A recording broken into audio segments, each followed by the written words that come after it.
নমস্কার বন্ধুরা, পূজা রান্নাগত সবাইকে স্বাগত জানাই।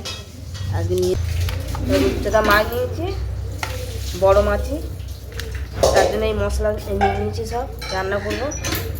প্রথমে আমি নুন আর হলুদ মাখিয়ে নেবো। কড়াই বসে দিচ্ছি, গরম হয়ে গেছে, দিয়ে দেবো তেল। তেল যখন গরম হয়ে গেছে, কড়াইতে চাল ভেজে ছড়িয়ে দেবো। মাছগুলো দিয়ে দেবো, মাছগুলো আমি উল্টে দেবো। মাছগুলো ভাজা রেখে ছিঁড়ে নেবো। ভাজা তেলেতে রান্না করবো। দিয়ে দেবো পেঁয়াজ,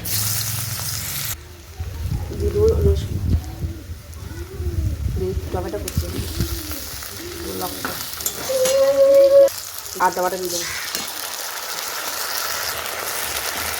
দিয়ে দেবো হলুদ গুঁড়ো,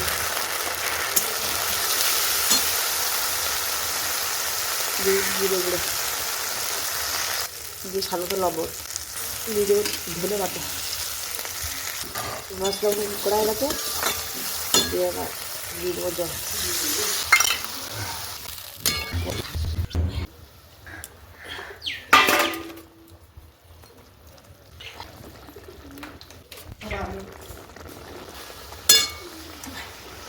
মাছের ঝাল আমার হয়ে গেছে, নামিয়ে দেবো। এই দেখো বন্ধুরা, কত সুন্দর হয়েছে। যারা ইউটিউব দেখছেন তারা লাইক করে দিও, সাবস্ক্রাইব করে দিও। আর যারা ফেসবুক থেকে দেখছেন তারা ফলো করে দিও, শেয়ার করে দিও, আর একটা করে লাইক করে দিও।